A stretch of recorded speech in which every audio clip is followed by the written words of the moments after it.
Les 10, 11 et 12 juin a eu lieu le 35e anniversaire de la lutte victorieuse des mineurs de la Drèche, organisée par l'association Les Amis de la Drèche, l'union locale CGT, la Fédération régionale des mineurs en Cévennes et en partenariat avec Radio Grille Ouverte.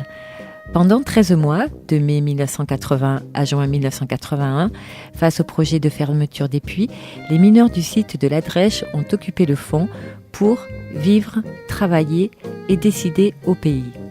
Une lutte qui a bénéficié d'un soutien local, régional, national et même international. Un conflit mythique qui sonne encore aujourd'hui pour les organisateurs comme un avertissement qui démontre la force des travailleurs lorsqu'ils sont solidaires et combatifs et dont l'anniversaire s'inscrit pleinement dans les luttes d'aujourd'hui. Lors des rencontres et débats, Francis Ifernet, secrétaire général de la Fédération des mineurs CGT d'Alès, a fait un historique de cette lutte à laquelle il a largement participé. Bon, mais avant d'intervenir essentiellement sur la lutte de la Drèche, en préambule, il me semble nécessaire de rappeler brièvement quelques principaux faits. En 1945, à la Libération, le Gard comptait 21 500 mineurs et plus de 20 puits d'extraction. Avec la modernisation des exploitations, la production s'est concentrée de plus en plus sur les sites de Saint-Florent, Ricard, Les Oules. Le puits d'Estival est mis en œuvre en 1950. La production atteint à son apogée en 1957 à 3 250 000 tonnes. C'est en 1950 qu'avec le plan Schuman est constituée la CECA, Communauté européenne du charbon et de l'acier. Tout comme aujourd'hui, les politiques d'austérité que nous subissons par les traités européens, la CECA imposa aux exploitations minières une logique strictement financière que les gouvernements successifs appliquèrent avec beaucoup de complaisance. Cette politique ne tenait aucun compte de l'importance de l'indépendance énergétique nationale, ni des conséquences sociales, ni de la récession économique. Elle générait le recours aux importations de charbon pour répondre à nos besoins de consommation de plus en plus importants, ce qui satisfaisait pleinement les multinationales qui possédaient des mines à l'étranger. Les effets de cette politique commencent à se faire fortement sentir à l'aube des années 60. La lutte des mineurs de l'Aveyron pour le charbon et ceux de Trieux en Lorraine pour le fer marquent cette période. Tous les bassins miniers sont menacés, les effectifs reculent, la production nationale baisse. En 1979, les Cévennes gardoises ne produisent plus que 500 000 tonnes pour un effectif de 1500 personnes environ. D'autre part, la lutte de la Drèche est précédée d'importants combats. En 1969, à la Grande Combe, le ministre de l'Industrie Bettencourt annonce sans ambiguïté la fermeture totale des exploitations des Cévennes pour 1975. Dès cette annonce, la mobilisation s'organise. Des comités de défense et d'action sont constitués. Ils regroupent les différentes couches sociales de la population. Il faut citer l'importante manifestation et la ville morte qui ont eu lieu à la Grande Combe en 1972. S'ensuit l'occupation du puits de Saint-Florent sur Ozonnet en 1973. Son dynamitage en 1975 ne peut être empêché. Ce fut un vrai gâchis économique. Saint-Florent, il faut le rappeler, était un puits construit avec les installations les plus modernes d'Europe. Grâce à elles, il était prévu d'extraire et traiter 6 millions de tonnes d'anthracite. Les actions et initiatives conduites de 1970 à 1980 n'ont pas été vaines. Comme on le verra par la suite, elles ont entraîné des reports de date de fermeture. D'abord de 1975 à 1977, puis 1979. La prise en compte d'exploitations à ciel ouvert et bien évidemment, sans oublier, une non négligeable industrialisation. Il est intéressant de rappeler à ce sujet, alors que le combat pour la défense de l'exploitation charbonnière était fortement dénoncé par les opposants comme un frein à la venue d'entreprises dans le bassin minier, c'est bien le contraire qui s'est passé. En juillet 1973, M. Chéré, directeur de cabinet du ministre de l'Industrie Charbonnet, est venu négocier à l'aise la fermeture des mines. 2 jours de discussion à l'école des mines avec les élus politiques et tous les syndicats de mineurs. M. Chéré n'obtient aucune signature, mais se trouva dans l'obligation de déclarer vouloir créer 10 000 emplois sur le bassin et que tout emploi de mineur perdu sera remplacée par la création de notre emploi. La baisse de l'activité charbonnière entraîna du chômage dû à la suppression de nombreux emplois induits. Toutes les luttes de mineurs ont conduit à peser fortement sur la nécessité de l'industrialisation, complémentaire du bassin minier, comme nous l'exprimions, et non reconversion, ce qui n'était pas la même chose. Ce qui n'a pas été sans succès, implantation des câbles de Lyon, Creuset, Berlin-Gérin, SNR, Alstom et d'autres encore. À la fin 1979, la fermeture du fonds se précise. Alors que nous décidons pour la Saint-Sylvestre d'occuper le fonds d'Estival, nous prenions une grande responsabilité en installant Radio Castagne, une liaison directe avec le fond de la mine. Le lieu de l'installation de la radio était le Massanier, une véritable prouesse technique, plus de 800 mètres de câble le long du puits pour atteindre le fond et ainsi donner la parole aux mineurs qui l'occupaient. Le succès de cette radio clandestine, interdite à l'époque, a été considérable parmi la population. À nos appels, des centaines de personnes, parfois en famille, venaient à notre rencontre. Pendant 3 jours, on fit par groupe visiter le fond de la mine, les installations, les couches en exploitation. Ces visites nous permettaient de mieux faire comprendre pourquoi la mine devait vivre. Bien sûr, nous étions très attentifs à la sécurité. On peut dire qu'à cette date, d'Estival était la seule mine souterraine au monde ouverte à la population. La direction du charbonnage fut très furieuse, comme d'ailleurs pour ce que nous allions oser pas faire par la suite, à savoir l'extraction et la vente du charbon que nous produisions. Cette initiative de la Saint-Sylvestre en 1979 fut les prémices de la lutte de la Drèche. Cela nous a permis de compter sur le soutien populaire dont nous avions bénéficié pendant les 13 mois d'occupation du puits de l'Estival, du 5 mai 80 au 12 juin 81, pour exiger l'exploitation du gisement. Un gisement de 9 millions de tonnes anthracite à portée de pic, comme on disait, et 2000 emplois à la clé. Cette perspective a été prise à bras de corps par la population. Bien sûr, ces longs mois furent des moments forts, impossibles de raconter en quelques phrases.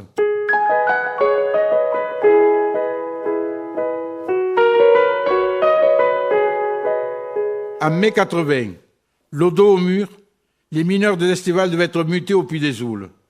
La fermeture rapide du fond était évidente. Avec une vingtaine de mineurs, nous avions décidé qu'à la descente du matin, le 5 mai, nous proposerions aux autres mineurs du poste d'occuper le fond et de ne pas remonter jusqu'à la décision d'ouvrir une vraie discussion sur la perspective de l'exploitation de la Drèche. Même pas. Une poignée de mineurs refuse et remonte. Dès le lendemain, au fond du puits, avec le secrétaire général de la Fédération du sous-sol, CGT, Augustin Dufresne, nous faisons une conférence de presse pour démontrer notre détermination. Le mouvement est lancé. Jusqu'où irions-nous? Même nous ne le savions pas. La direction des charbonnages garda le silence, probablement dans l'attente de la lassitude des mineurs. Les médias ne se firent pas trop bavards. Radio Castagne, que nous avions à nouveau installé cette fois, fut brouillée.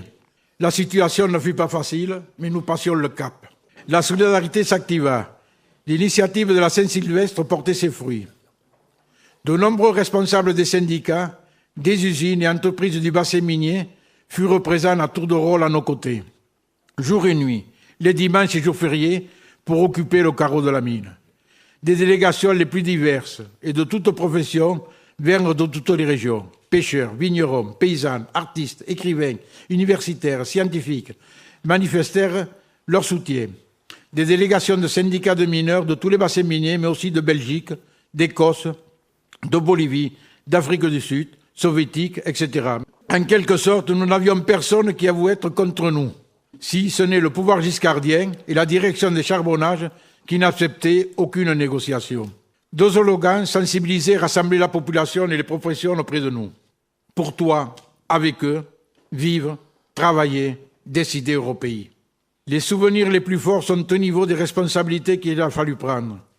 Et cela, en étroite collaboration, il faut le dire, la Fédération nationale du sous-sol CGT et la Confédération, c'est-à-dire Georges Segui et Henri Krasuki notamment. Ils nous faisaient entièrement confiance pour mener toutes nos opérations et actions. Celles-ci n'avaient jamais eu lieu nulle part ailleurs. Elles étaient bien entendu illicites, comme les visites au fond de la mine et l'exploitation et l'extraction par les grévistes de la vente du charbon. C'est le ministre de l'Industrie, Giraud, qui nous a donné cette idée en déclarant que notre gisement était un tas de cailloux. Notre initiative le contredisait efficacement. Je me rappelle que dès l'annonce de notre décision, le ministre a immédiatement réagi en interpellant par téléphone Georges Segui, présent à ce moment-là parmi nous à Destival, pour que l'on arrête l'extraction, avec le résultat que l'on sait. En même temps, il nous donne un sérieux argument, un tas de cailloux du ministre pour dénigrer le gisement de la Drèche et les réserves charbonnières Cévenol. À cela, nous avons répondu, engageons les travaux de reconnaissance pour connaître la vérité. Un argument qui fit mouche, comme bien d'autres. Exemple comme celui du coût social et du chômage. Que comptait une tonne de charbon importée par rapport au prix de revient du charbon national? Un argument repris par Mitterrand lors de sa campagne présidentielle pour se prononcer sur une production nationale de charbon de 30 millions de tonnes par an, ce qui était pour nous des plus réjouissants. Le succès de la vente du charbon alimentait bien notre caisse de solidarité. Nous avions fait sauter le mur qui fermait la galerie, conduisant au gisement de la Drèche. Ce que nous avions promis s'il n'y a pas d'ouverture à la négociation. La direction des charbonnages de France et le service des mines n'y ont jamais cru, vu les dangers supposés et réels par la présence du grisou. Le succès médiatique fut immédiat. De nombreux journalistes descendirent au fond, pas trop rassurés, il est vrai. En effet, des drapeaux que l'on avait plantés à distance derrière le mur, en partie effondrés, le drapeau français, le drapeau excitant, le drapeau de la CGT, on les voyait très bien à portée d'une lampe de mineur. Il démontrait bien que l'on ne bluffait pas, la route de la Drèche était ouverte. Mais avant d'arriver à cette décision extrême, après de 12 mois d'occupation avait eu lieu.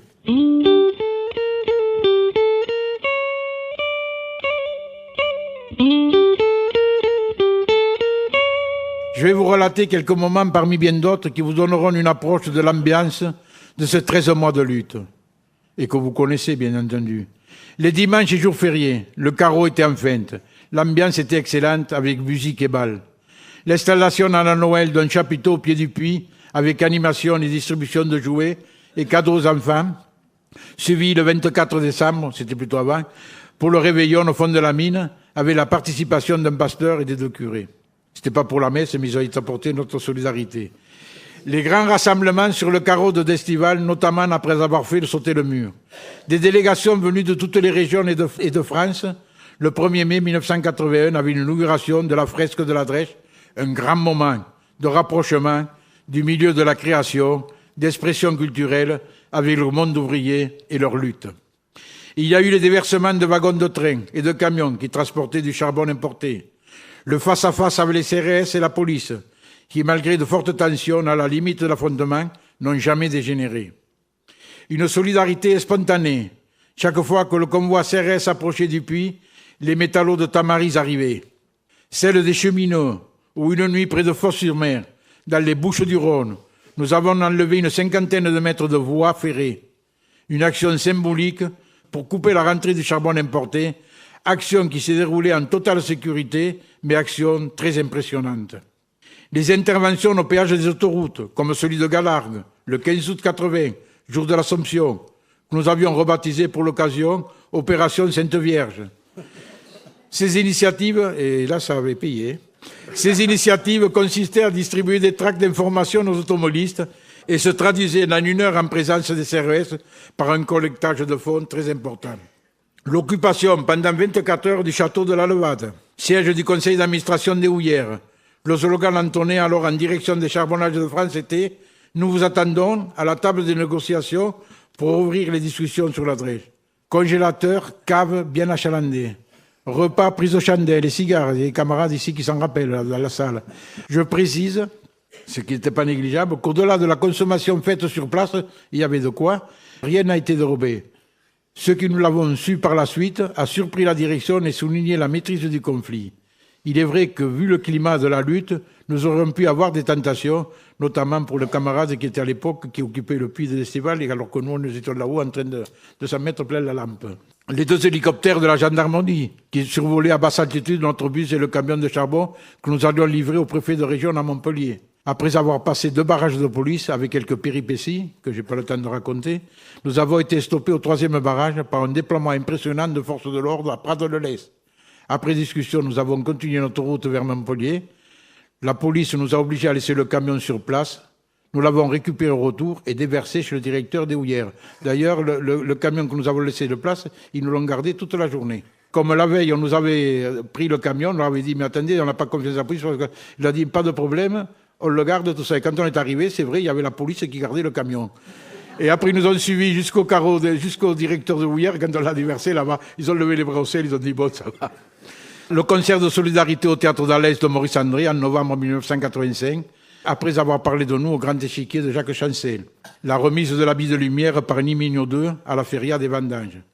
Je n'oublie pas non plus, bien sûr, les soutiens actifs des noms bien connus comme Jean-Pierre Chabrol, Alranc, Robert Lafaume, Mafre Boger, ni le peintre Maurice Laurent et son équipe créateur de la fresque. Des municipalités communistes en particulier, des élus Roger Roucault, Adrien Horvat, Gilbert Millet, des visites de nombreux politiques et syndicalistes nationaux, d'EDF, du CEA, du Livre, des arsenaux, des chantiers navals, etc., nous apportaient une forte contribution. Je ne peux tous les citer. Toutes les structures de la CGT, du syndicat des mineurs à la Confédération étaient en permanence impliquées. La CGT Languedoc-Roussillon, avec à sa tête Émile Grivoux, a joué un rôle de la plus grande importance pour la mobilisation des forces vives de la région. Il y a bien sûr toutes les audiences au tribunal qui ont conduit à de grands rassemblements à l'Est, bien sûr, mais aussi à Nîmes, Saint-Étienne, etc. Les grandes manifestations, dont celle du 29 novembre 80, partie de Diestival en direction du bosquet d'Alès, qui a réuni 15 à 20 000 personnes. Autrement fort, cette journée qui fut très momentée par la suppression du 3e poste de nuit à Diestival du machiniste Dupuis, pour exiger son maintien et assurer la sécurité des mineurs qui occupaient le fond.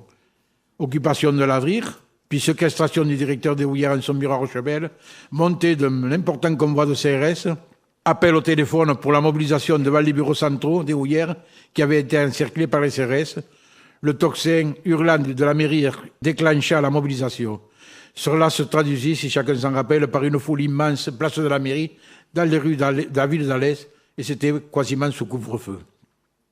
Celle du 13 mars 81, au Pérou, à Montpellier, avec près de 50 000 participants, et les discours historiques d'Henri Krasuki, Mafre Boger, Jean-Pierre Chabrol et Robert Lafaume.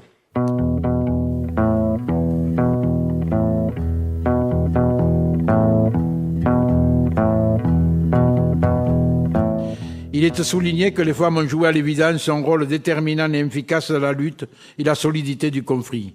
13 mois de grève, une forte solidarité financière, mais loin de compenser la perte de salaire.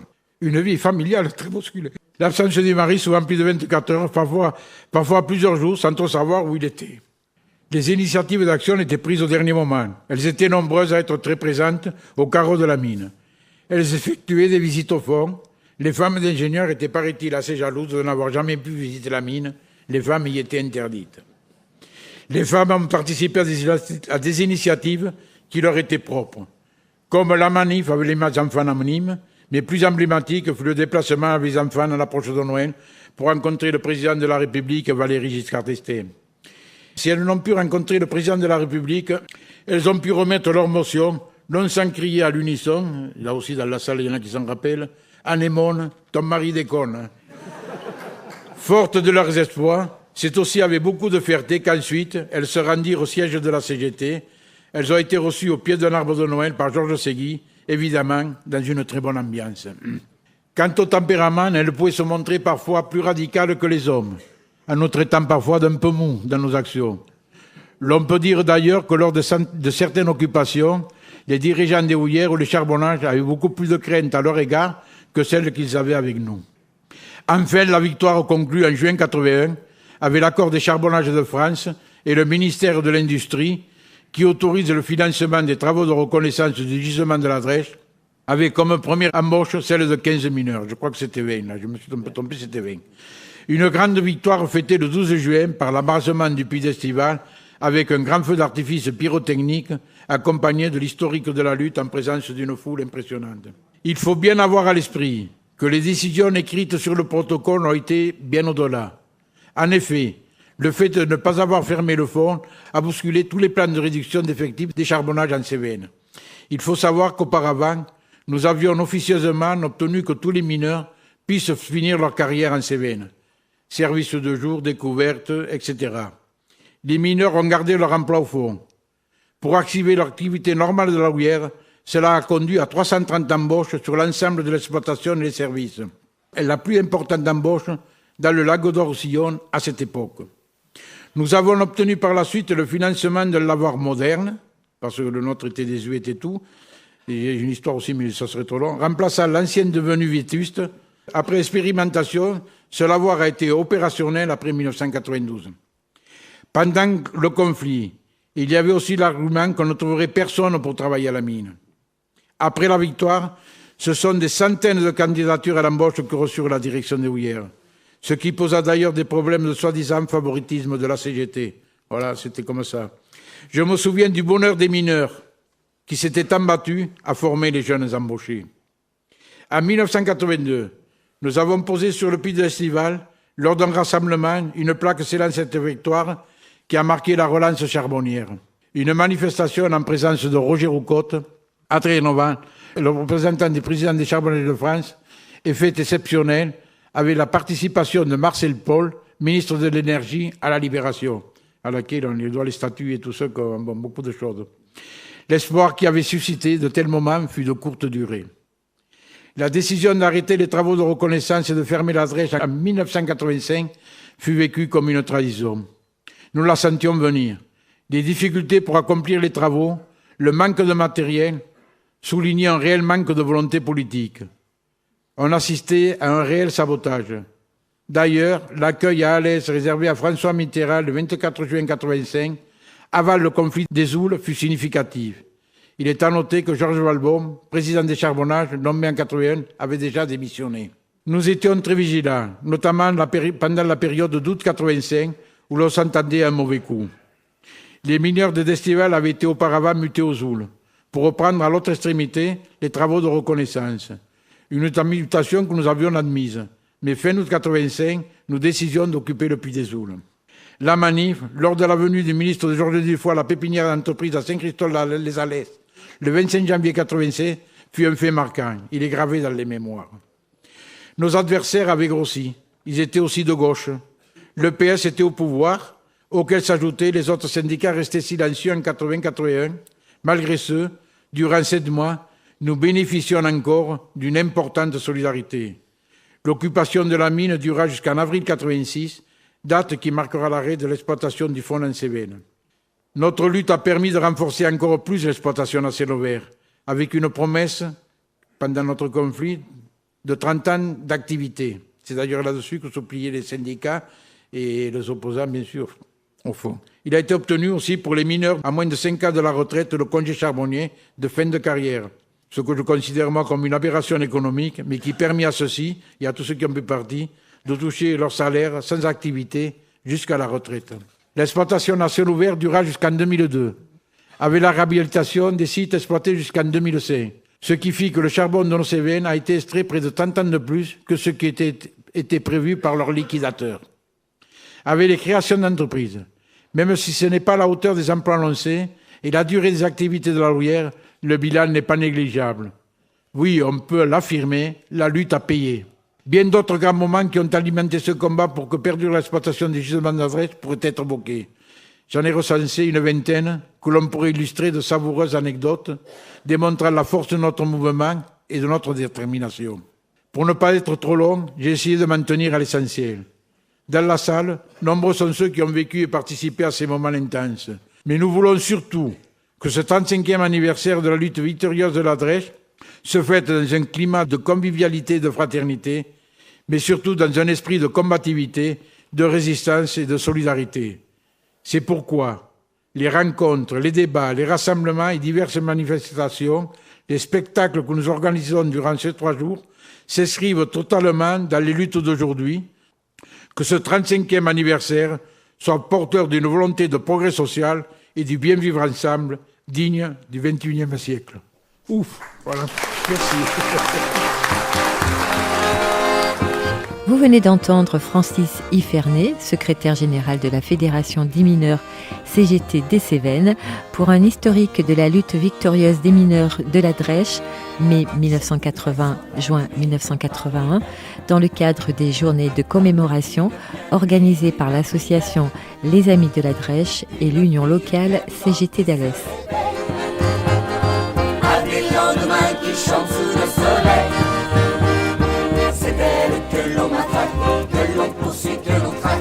C'est elle qui se soulève, qui souffre et se met en grève. C'est elle qu'on emprisonne, qu'on trahit, qu'on abandonne, qui nous donne envie de vivre, qui donne envie de la suivre jusqu'au bout. Jusqu'au bout, jusqu'au bout, jusqu'au bout.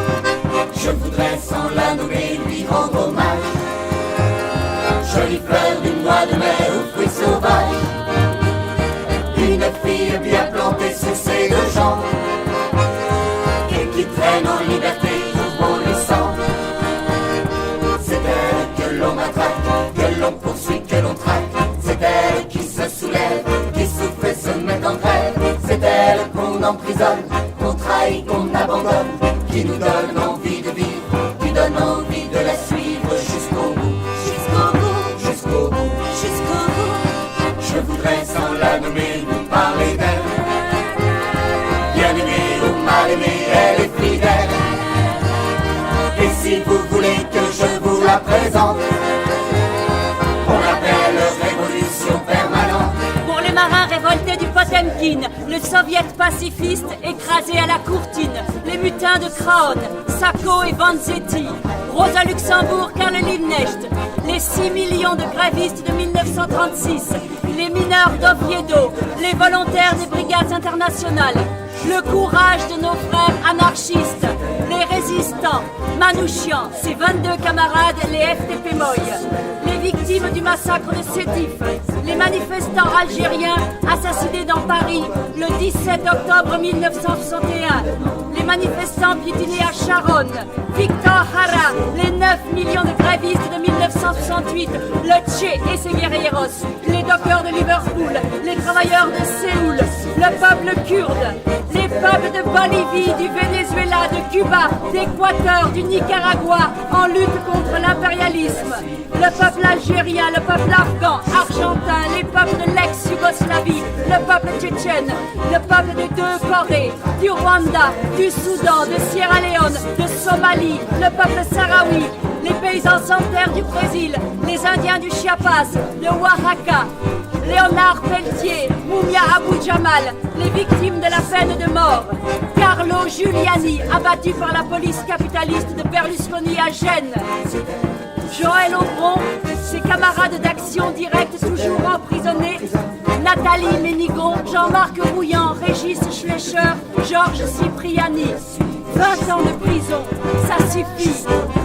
Pour Georges Ibrahim Abdallah, tous nos camarades prisonniers politiques, la lutte des sans-papiers, sans logis, sans travail, les Roms, les faucheurs volontaires, les antinucléaires, les syndicalistes en but à la répression patronale, le peuple haïtien, les peuples du Togo, du Congo, de Côte d'Ivoire, du Tchad, du Népal, du Bangladesh, le peuple irakien, le peuple palestinien et les anticolonialistes israéliens.